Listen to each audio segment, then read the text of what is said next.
নবী গো আজকে আপনার চেহারা মোবারক আমারে দেখেন না।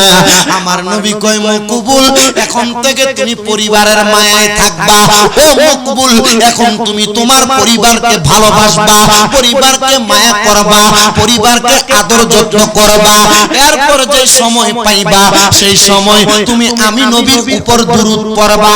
আনাস ইবনে মালিক রাদিয়াল্লাহু তাআলা আনহু হাদিস বর্ণনা করে, উনি বলতেছে জগতের মানুষ রে, ও দুনিয়ার মানুষের দলেরা, আমি আনাস ইবনে মালিক আমার নবীর কাছে জিজ্ঞাসিত করলাম, ইয়া রাসূলুল্লাহ, ইয়া হাবিবাল্লাহ, নবী গো, ও দয়ার নবী, মায়ার নবীজি, আমি কতক্ষণ সময় আপনি নবীর উপর দুরূদ আদায় করব?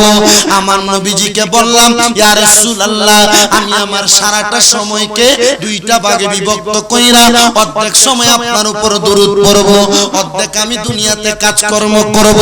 আমার নবী পড়ে আলহামদুলিল্লাহ, তবে এর চাইতে বেশি পড়লে ভালো। আনাস ইবনে মালিক কই, ইয়া রাসূলুল্লাহ, আপনি নবীর জন্য আমি আমার পুরাটা সময় তিনটা ভাগ করব।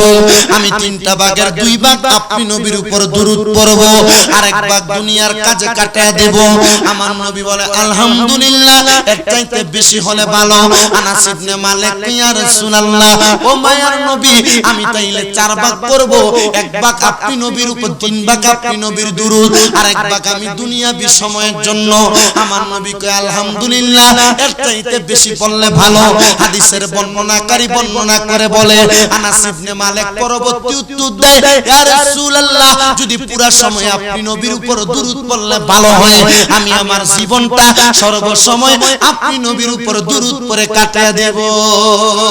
সালাতু সালাম গো আমার দুরূদ সালাম গো আমার কয় নবী মুস্তাফা, তোমরা যদি চাও না বলো সালাতু সালাম গো আমার দুরূদ সালাম কয় নবী মুস্তাফা, তোমরা যদি মদিনা মদিনা তোমরা যদি যাও গো, হ্যাঁ বলো তোমরা যদি, ওরে মদিনা শরীফের মাঝে আরে স্বর্ণের একটি মিম্বর আছে গো, আরে সে মিম্বরে খুতবা দিতেন, সে মিম্বরে খুতবা দিতেন দিনের নবী মুস্তাফা, তোমরা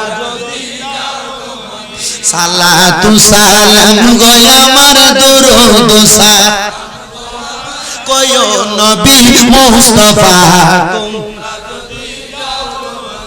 আমি এই মিম্বর আমি আমার নিজ হাত দিয়ে ভাবে মুছি। রিয়াজুল জান্নাতে প্রবেশ কইরা যখন দুই রাকাত নামাজ পড়ছি, মুতওয়ারা বলতেছি আল্লাহ হাজি যা তাড়াতাড়ি বাড়িতে বলতেছে। আমি এখানে দাঁড়াই, আমার সাথে আমার লন্ডনে থাকে আমার এক আব্বাজান মঞ্জিস্টারে, উনি আমাকে, আমি ওনার সাথে গেছিলাম হজে।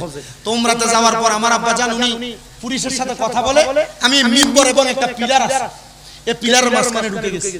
দুইকে আমি আবার আল্লাহু আকবার বলে নামাজ দাঁড়াইছি, কারণ আমাকে রিয়াজুল জান্নাতে বেশিক্ষণ নামাজ পড়তে হবে।